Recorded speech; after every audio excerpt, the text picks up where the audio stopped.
आप कौन हो? मैं मोहनदास करमचंद गांधी हूँ।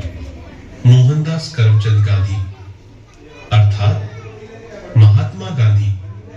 हाँ बेटा, लोग मुझे इसी नाम से ही पहचानते हैं। बेटा इधर आओ, तुम क्यों उदास लग रहे हो? बापू, बात यह है कि कल आजादी का पर्व है और मुझे कल स्कूल में उसके बारे में कुछ बोलना है, इसलिए। उसमें क्या बड़ी बात है, आजादी के बारे में कुछ बोल देना। लेकिन बापू, क्या सच में हम आजाद हुए हैं? तू ऐसा क्यों बोल रहा है? चलिए बापू, मैं आपको कुछ दिखाता हूँ। देखिए बापू, उस घर में। मम्मी पापा, मुझ पर थोड़ा रहम करो प्लीज, मुझे आगे पढ़ने दीजिए। मैं आगे पढ़ना चाहती हूँ और डॉक्टर बनना चाहती हूँ। बस बेटा, आपने बहुत पढ़ लिया। हमारे समाज में लड़कियां इतना पढ़े यही बहुत बड़ी बात है। पढ़ना लिखना छोड़ो और अपनी शादी के बारे में सोचो। क्या मुझे पढ़ने लिखने की और मेरे सपने पूरे करने की भी आजादी नहीं मिलेगी?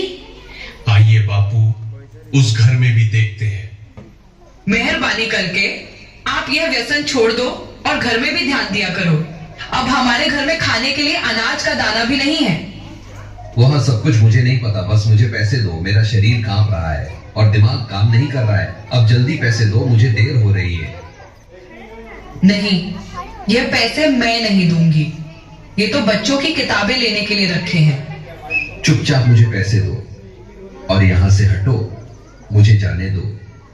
हे ईश्वर, मेरे पति की इस व्यसन की आदत से मुझे कब आजादी मिलेगी? बापू, और आगे चलिए, मैं आपको एक रिश्वतखोर अधिकारी बताता हूँ। साहब, कई दिनों से मैं आपकी ऑफिस के चक्कर लगा रहा हूँ। अब तो मेहरबानी करके मेरा काम कर दीजिए। अरे भाई, कितनी बार बोलूं तुझे, तेरा काम बहुत कठिन है और बड़े साहब मना कर रहे हैं। तुझे जो समझाया है ऐसे करो ना भाई। लेकिन साहब, मेरे सभी कागज ठीक है और मैं अपना हक पाने का हकदार हूँ, तो मैं रिश्वत क्यों दूं? अब तो सत्यवादी हरिश्चंद्र बनकर तुम्हारी सब फाइलों को लेकर इधर उधर फिरते रहो, जाओ, तुम्हारा काम नहीं होगा।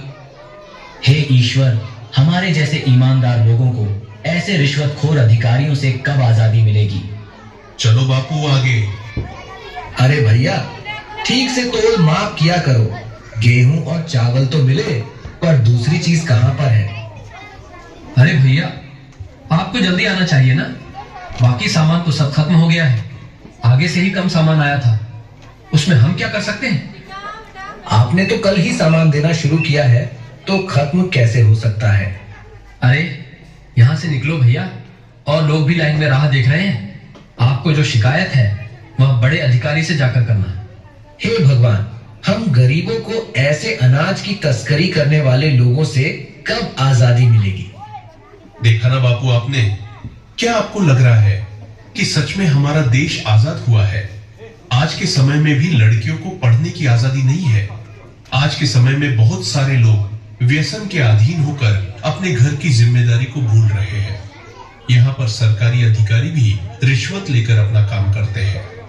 अनाज बेचने वाला भी अनाज की तस्करी करके गरीबों का अधिकार छीन रहे हैं। क्या हम सच में आजाद हुए हैं?